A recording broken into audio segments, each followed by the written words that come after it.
तो देखो, अभी से मैथमेटिकल डिफिकल्टीज में जाने से बचाए, आप पहले बेसिक कॉन्सेप्ट्स को बहुत अच्छे से एनालिसिस करो, समझने की कोशिश करो। समझने से भी ज्यादा इंपॉर्टेंट है फील करने की कोशिश करो। वंस वो फीलिंग आपके अंदर डेवलप हो जाएगी ना, वो जीवन भर के लिए आपके साथ रहेगी। मैं अगर और मान लो 40 साल जीऊंगा तो नहीं मालूम, लेकिन अगर 40 साल के बाद भी अगर मैं बोलूं और मेरे को किसी ने पूछा कि क्या होता है centrifugal, I would be in the position to explain it, because मैंने सिर्फ उसको सीखा नहीं या मैंने उसको पढ़ा नहीं, मैंने उसको फील किया है, मेरे को दिखता है वो, है ना। वैसा वाला अगर फीलिंग आपके अंदर डेवलप हो रहा है तो कभी भी आपको कंफ्यूजन नहीं होगा बेटा। आप आधे अधूरे माइंडसेट से पढ़ते हो, जस्ट याद रखने की कोशिश करते हो, कभी उसकी फीलिंग डेवलप नहीं करते हो, कंसेप्ट के पीछे की फिलॉसफी नहीं समझने की कोशिश करते हो कंसेप्ट की, तो फिर क्या हो जाता है, भूलते रहते हो। समझ रहे हो ना। पहले बेसिक चीजों को बहुत अच्छे से ऐसा काढ़ा बना देना, कितनी बार ऐसा ये करते हैं उसको, वैसा कंसेप्ट ऐसी भूल जानी चाहिए। उतना बेसिक चीजों पे प्रॉपर एनालिसिस करोगे। ऐसा नहीं कि देखो आईआईटी मतलब बहुत हाई फाई क्वेश्चन नहीं आते बेटा, छोटे छोटे क्वेश्चन ही आते हैं, लेकिन छोटे छोटे कंसेप्ट ही आते हैं, लेकिन थोड़ा सा 2-3 क्वेश्चन वगैरह मिक्स करके देते हैं। वो आपको खिचड़ी समझने को आना चाहिए, है ना। वो किस प्रपोर्शन में कौन से कंसेप्ट दिया ये समझने को आना चाहिए। बहुत हाई फाई क्वेश्चन नहीं होते, बस आपके बेसिक अंडरस्टैंडिंग को ही चेक किया जाता है, और थोड़ा सा आपकी बाकी की भी चीजें आपकी अंडरस्टैंड मतलब चेक की जाती है, जैसे कि आपका टाइम मैनेजमेंट, स्ट्रेस मैनेजमेंट, ये सारी चीजें चेक की जाती है वहां पर। ऐसा नहीं कि भैया बहुत हाई फाई लेवल का सब्जेक्ट आता है, ऐसा कुछ नहीं है। Basic mechanics, basic electrostatics, basic magnetics, basic optics ही आता है, पूछा जाता है। बस आप अपने बेसिक फंडामेंटल कंसेप्ट को अप्लाई कर पा रहे हो कि नहीं कर पा रहे हो, आपको उस कंसेप्ट को लेकर कितनी अंडरस्टैंडिंग से भी बेटर कितनी फीलिंग है, ये चेक किया जाता है। तो कुछ हाई फाई नहीं है, it's not a big deal. आप समझने की कोशिश करो, उसकी कंसेप्ट को अच्छे से एनालिसिस करो। आप कर क्या रहे हो, मिस्टेक क्या हो जाता है, हम चीजों को नहीं ध्यान देते बेटा, उसको फील नहीं करने की कोशिश करता है। मैं उसको अप्रिशिएट करना चाहूंगा, भले बहुत सारे लोगों को उसको लगता होगा वो पूछता है, लेकिन वो सही चीजों को पकड़ता है। वो कौन, जाजू की बात कर रहा था। You should go to that point. आप वहां सोचने की कोशिश करो, कम से कम वो बंदा कोशिश तो कर रहा है। नहीं, उसको पट्टा नहीं, उसने कुछ भी बोला और कुछ भी रिसीव नहीं करना, पट्टा नहीं उसको वो बात चाहिए। उसके लिए टीचरों को तकलीफ भी होती होगी कभी कभी, ये क्या बार बार ऐसी क्वेश्चन पूछ रहा है, बट वो सही कर रहा है।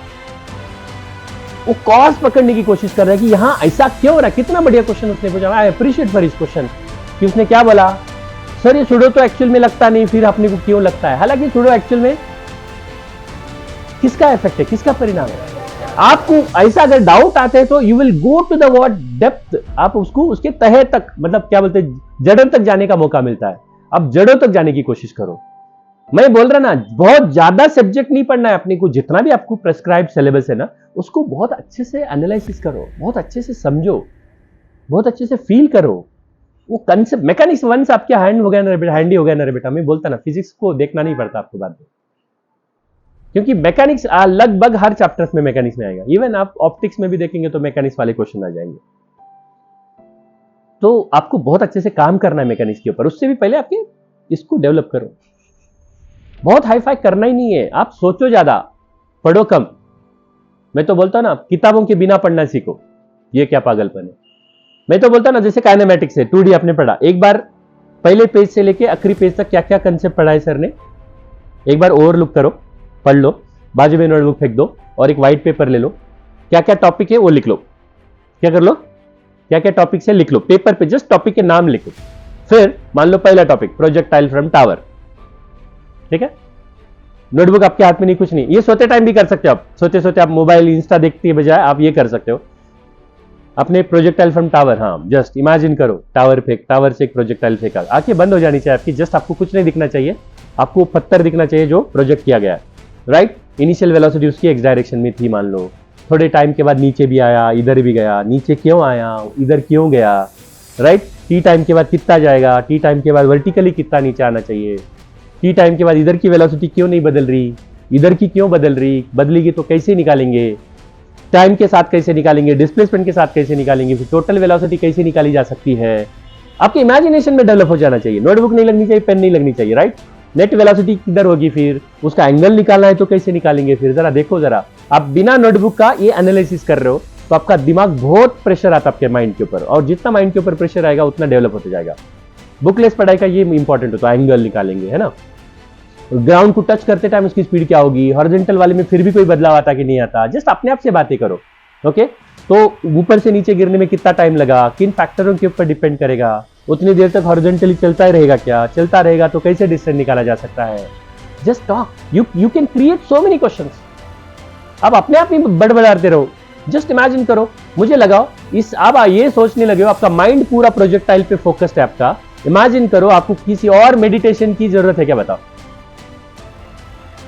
मेडिटेशन करने की जरूरत नहीं, ये कितना बड़ा मेडिटेशन है, इससे बड़ा आप क्या कर रहे हो, आप 10 मिनट एक कॉन्सेप्ट के ऊपर उसके ऊपर सोच रहे हो, इधर उधर के ख्याल नहीं आ रहे आपके माइंड में, मतलब इसका मतलब क्या हो, आपका माइंड फोकस हुआ ना एक ही चीज के ऊपर, और माइंड को किसी एक चीज पे फोकस करने को तो क्या बोलते हैं, मेडिटेशन बोलते हैं। मुझे बताओ, 1D के क्वेश्चन ओरली करो, इससे बड़ा मेडिटेशन कुछ और हो ही नहीं सकता। एक पत्थर को फेंका, ये फेंका, कितने टाइम के बाद किधर रहेगा, कितने टाइम किधर जाएगा, इमेजिन करो।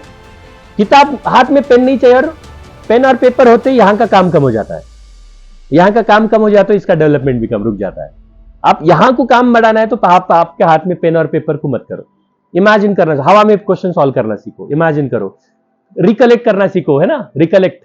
एक टॉपिक केमिस्ट्री में पढ़ लिया, मान लो कोई पी ब्लॉक पढ़ लिया, कोई ऑर्बिट हाइब्रिडाइजेशन पढ़ लिया, एक बार नोटबुक पढ़ के बाजू में फेंक दो और इमेजिन करना चालू करो, ये क्या रहता है, एस ऑर्बिट पी ऑर्बिट के साथ मिलेगा, है ना, sp3 हाइब्रिडाइजेशन मतलब क्या होता है ना। पी में मान लो 3 इलेक्ट्रॉन है या 4 इलेक्ट्रॉन है, एस में 1 इलेक्ट्रॉन है, 2 थे, 1 इलेक्ट्रॉन उस खाली वाले इसमें जाता है, पहले एक एक सिंगल बन जाते हैं, फिर एस और पी मिलके कैसा बनता होगा ऑर्बिटल, sp3 ऑर्बिटल कैसा बनता होगा, उसका इमेजिन करो, शेप कैसा होता होगा, 3D में कैसा दिखता होगा, इमेजिन करो। उससे आपकी सोचने की भी ताकत बढ़ जाएगी, इमेजिनेशन भी बढ़ जाता है, और कंसंट्रेशन भी बढ़ जाता है, और सब्जेक्ट के पढ़ने का मजा भी कुछ और आने लगता है। तो आप गलत तरीके से पढ़ रहे हो बच्चे। और दूसरा एक इंपॉर्टेंट तरीका होता है, आपने एक अंदर कंसेप्ट पढ़ा ना आज, you should be very curious to teach someone. उसको जब तक किसी और को नहीं बताओगे तब तक आपको चेंज नहीं पढ़ना चाहिए। एक बार बता दो उसको, बताते टाइम क्या होगा, आप में से और कुछ फ्लाज है ना, तो भी आपको समझ में आ जाता है, मेरे कुछ नहीं आ रहा, तो उसके ऊपर मैं काम कर सकता हूँ। फायदा ये होगा, तेरे को भी समझ में आएगा, उसको भी समझ में आएगा। किसी को पढ़ा डालो या डिस्कस करो, उस कंसेप्ट के प्रति आपकी क्या बोलते हैं क्लैरिटी और डेवलप हो जाएगी, राइट। किसी का मजाक मत उड़ाओ, कोई अगर डाउट पूछ रहा है तो उसका मजाक मत उड़ाओ। मैं तो बोल रहा हूं ना, आपको खुद के ऊपर लज्जा आनी चाहिए कि मैं डाउट क्यों नहीं पूछ पा रहा हूं। कोई पूछ रहा है उसके ऊपर उसका मजाक मत उड़ाओ, आपको ये खुद के ऊपर बेशर्मी महसूस होनी चाहिए कि मैं क्यों नहीं पूछ रहा हूं, मैं पॉइंट को लेके डाउट क्यों नहीं पूछ पा रहा हूं, मैं इमेजिन क्यों नहीं कर पा रहा हूं, इसके ऊपर सोचो खुद। फोकस आपका माइंड अगर एक चीज पे फोकस हो पा रहा है ना, तो उससे बड़ी तपश्चर्या कुछ और है नहीं, है ना। बड़े योग साधना का बड़े बड़े ऋषि महाऋषि एक क्या रहते थे, योग साधना का मतलब क्या था, पूरे ध्यान को एक पॉइंट पे लाना है बस। माइंड में अगर किसी एक शून्य के बारे में सोच रहे, पॉइंट के बारे में, एक आपको दिमाग में आंखें बंद कर दिए, एक पॉइंट रेड कलर का पॉइंट है, उसके बारे में वो ही दिख रहा है मेरे को, और कुछ भी नहीं दिख रहा, और ऐसा घंटों तक दिख रहा है। आपको क्या लगता है ये इतना पॉसिबल है? कुछ भी ना सोचते हुए किसी एक रेड डॉट को इमेजिन करते हुए 1 घंटा बैठना, क्या लगता है आपको? क्या किसी के भी बस की बात है? या हम में से भी किसी की, इवन इंक्लूडिंग मी, या हम में से भी किसी की बस की बात है? कुछ भी नहीं आना चाहिए उस भीतर 1 घंटे तक, 1 घंटा कह रहे 1 मिनट तक नहीं आना चाहिए। पॉसिबल है? बहुत बड़ी योग साधना लगेगी उसमें, इतना कंसंट्रेशन हो सकता है अगर आप, लेकिन आपको आपका माइंड एंगेज कर सकते हो किसी एक पॉइंट के पास, पॉइंट के ऊपर माइंड को फोकस करके माइंड को एंगेज रखना शायद इम्पॉसिबल है, थोड़ा सा मुश्किल है। लेकिन एक ऐसा कॉम्प्लिकेटेड क्वेश्चन लो 1D का, आप उसको सोच रहे हो, पत्थर जा रहा है, उसके वेलोसिटी कैसे बदल रही है, एक्सेलरेशन कैसे बदल रहा, you can imagine this. At least इस तरह से तो भी आपके दिमाग को एंगेज रख सकते हो किसी एक बात के ऊपर। हमारा दिमाग कैसा होता है सर, क्लास में बैठे हैं, क्लास चल रहा है, हम पूरे 100% माइंड से नहीं सुनते, है कि नहीं? कितना माइंड हम देते हैं बताओ? थोड़ा सा इधर है, थोड़ा सा बाहर है, थोड़ा सा घर पे है, थोड़ा सा मम्मी ने क्या खाना बनाया उसके ऊपर है ना, नहीं तो मेरा दोस्त उधर जा रहा, दोस्ती किसके साथ गई होगी क्या मालूम, इसी के ऊपर क्या रहता, हमारा पूरा फोकस रहता है। ये सारी चीजें बैकअप द माइंड हमारी चलती, सबका, इवन मेरा भी होता होगा ऐसा ही, सबका बैकअप द माइंड, ये सारी चीजें चलती है। तो हमारा कितना फोकस है बताओ हमारे पढ़ने पे, हम कितना कॉन्सेंट्रेट लग रहे हैं, कितना कॉन्सेंट्रेट कर रहे हैं, हार्डली कितना कर रहे हैं बताओ। अगर आप वही 100% नहीं, मान लो अगर आप 60-70% भी अगर कॉन्सेंट्रेट करोगे तो मिरेकल हो सकता है। चीजों को समझो, भूलने की कोशिश आदत तब पड़ेगी आपको, उसको चीजों को नहीं समझोगे। समझने से भी ऊपर वाली बात है, फील नहीं करोगे तो भूल जाओगे।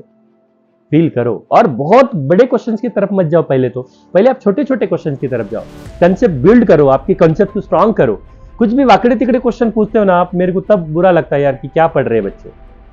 थोड़ा सा इमेजिनेशन आपका डेवलप करो, आपको ये चीजें दिखने लगेंगी ना तो तब दिक्कत नहीं होगी बेटा, समझ में आ जाएगा सब कुछ। ये क्वेश्चन पढ़ते आपको समझ में, मेरे को तो ये लगता है क्वेश्चन पढ़ते टाइम क्वेश्चन बनाने वाले की मानसिकता क्या होगी इसके बारे में समझ में आना चाहिए आपने को। ये क्या मानसिकता से क्वेश्चन बना रहा होगा। क्वेश्चन पढ़ते टाइम मेरे को ये फील होता है कि भैया ये क्वेश्चन बनाने वाले की मानसिकता क्या थी, क्या चेक करना चाह रहा था इस क्वेश्चन के जरिए, ये समझ में आता है मेरे को। व्हाट उसके दिमाग में क्या चल रहा होगा ये क्वेश्चन बनाते टाइम। क्योंकि देखो बच्चों, आपको नए क्वेश्चन का सामना करने की आदत डालनी पड़ेगी। कई हुए क्वेश्चन कभी भी जेई में नहीं पूछने वाले, आईआईटी जेई में तो भी, मतलब एडवांस की बात करूं, मेंस में तो भी रिपीट हो जाते हैं बहुत सारे क्वेश्चन, नीट में भी रिपीट होते हैं, लेकिन मोस्टली आईआईटी एडवांस के मैक्सिमम क्वेश्चन रिपीट नहीं होते, न्यूली बिल्ड क्वेश्चन होते हैं, नए वाले क्वेश्चन होते हैं जो इससे पहले कहीं और देखे नहीं गए होते। तो फिर आपको सिर्फ क्वेश्चन को रीड करना नहीं है बेटा, क्वेश्चन बनाने वाले के दिमाग को डिकोड करना है आपको। तो उस कंसेप्ट के प्रति आपकी अंडरस्टैंडिंग कितनी अच्छी सी होनी चाहिए। बेसिक अंडरस्टैंडिंग को ही चेक किया जा रहा है आपके, बहुत हाईफाई आपको कंसेप्ट नहीं पूछे जा रहे बेटा। मैकेनिक्स का सादा न्यूटन लॉज ऑफ मोशन पे क्वेश्चन बना रहे, सादे वर्क पावर एनर्जी के कंसेप्ट के ऊपर क्वेश्चन बना रहे। आपके लिए ऐसा कोई special theory of relativity, quantum mechanics, एकदम ऐसे क्या बोलते हैं एब्स्ट्रैक्ट टॉपिक उठा के आपके ऊपर उसके ऊपर क्वेश्चन बना के आपको दिए जा रहे क्या? अगर वैसा दिए जाते तो माँ कसम कोई भी पास नहीं होता है टिफिकेट, है ना। बेसिक चीजों के ऊपर ही सवाल बना के दिए जा रहे हैं, बस थोड़े से आपकी बेसिक अंडरस्टैंडिंग कितनी है, डेप्थ आपका थरोली कंसेप्ट कितने क्लियर है, ये चेक किया जा रहा है इसमें, बाकी कुछ भी नहीं है बेटा। बहुत अवगढ़ रहता है आईआईटी एडवांस, ऐसा नहीं है। आपकी मैथमेटिकल स्पीड वो भी मायने रखती है, आपकी कैलकुलेशन की स्पीड, मैथ्स के प्रति आपकी अंडरस्टैंडिंग, है ना। ये सारी चीजें आपकी थोड़ी सी डेवलप करते जाओ। ऐसा नहीं होगा रात के रात में ही होना चाहिए, ऐसा भी नहीं होगा बेटा। धीरे धीरे if you keep doing on this, keep doing practice, mathematics को समझने की कोशिश करते रहोगे, केमिस्ट्री को भी इमेजिन करने की कोशिश करो। रटो मत केमिस्ट्री को भी, इवन इनऑर्गेनिक को भी रटने की जरूरत नहीं पड़ती। अगर उसको थोड़ा सा इमेजिन करने लगोगे तो हर एक्सेप्शन का भी रीजन आपको पता चल जाएगी, इसकी वजह से ये एक्सेप्शन है ना। आपको शायद समझ में आ जाए चीजें, तो थोड़ा सा इसके लिए साधना लगेगी, और वो एक दिन में नहीं होता। The Rome is not built in a single day बोलते हैं, समय लगता है चीजों को। 2 साल की तपश्चर्या है बेटा ये आईआईटी जेईई का प्रिपरेशन।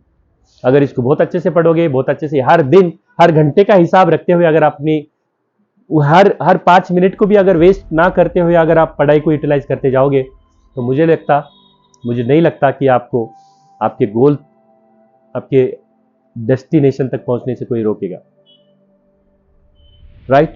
तो इतना डेडिकेटेड खुद भी बनो। सबसे पहले तो आप सीरियस बनना सीखो। हो गए ना बेटा 3 4 5 महीने हो गए, आप हंसते खेलते 10वीं हो गया, हंसी खुशी वाले मूड में थे हम। मैं भी इतना ज्यादा माइंड नहीं करता, आप लोग मस्ती भी करते हो तो ठीक है। मैं ये नहीं बोल रहा कि मस्ती मत करो, बट वो मस्ती ओवरकम हो रही है, मतलब क्या बोलते हैं, ओवरहाल्म हो रही है, मतलब वो वर्चस्व हो रही है उसके आपके पढ़ाई के ऊपर, तो वो नहीं होना चाहिए। आप पढ़ाई के साथ मजाक करो, आपका पढ़ाई बाजू में हो रहा है और मजाक ज्यादा हो रहा है, इसकी वजह से कंसेप्ट को पकड़ना चाहिए, वो आपका मिस हो रहा है, वो गलत हो रहा है, ये नहीं होना चाहिए कभी। तो बी फोकस्ड, और एक दूसरे की टांग मत खींचो, एक दूसरे के साथ पढ़ो, कलेक्टिवली पढ़ो। और ये मत सोचो कि मैं उसको पढ़ा दूंगा तो मेरे आगे निकल जाएगा, पागल है तू, है ना। तेरा कंपटीशन प्रतिष्ठान के साथ के उन्हीं के बच्चों के साथ नहीं बेटा, पूरे देश ही क्या, कुछ आजू बाजू के एशियन की बहुत सारी कंट्रीज भी इन्वॉल्व होती है, ज्यादा तादाद में नहीं लेकिन बहुत सारी बाहर के भी बच्चे इसमें इन्वॉल्व होते हैं। तो सबके साथ है, मान लो अपना कंपटीशन उनके साथ है, इसलिए किसी के साथ कंपटीशन मत करो, खुद के साथ कंपटीशन करो कि कल मेरे को कितना आता था मैथ्स फिजिक्स केमिस्ट्री, आज उससे बेटर आना चाहिए, कल और भी सुधार होनी चाहिए उसमें। तो इतना गोल रखो, आगे एक स्टेप आगे बढ़ते जाओ बेटा, देखो आपको कोई हरा नहीं सकता।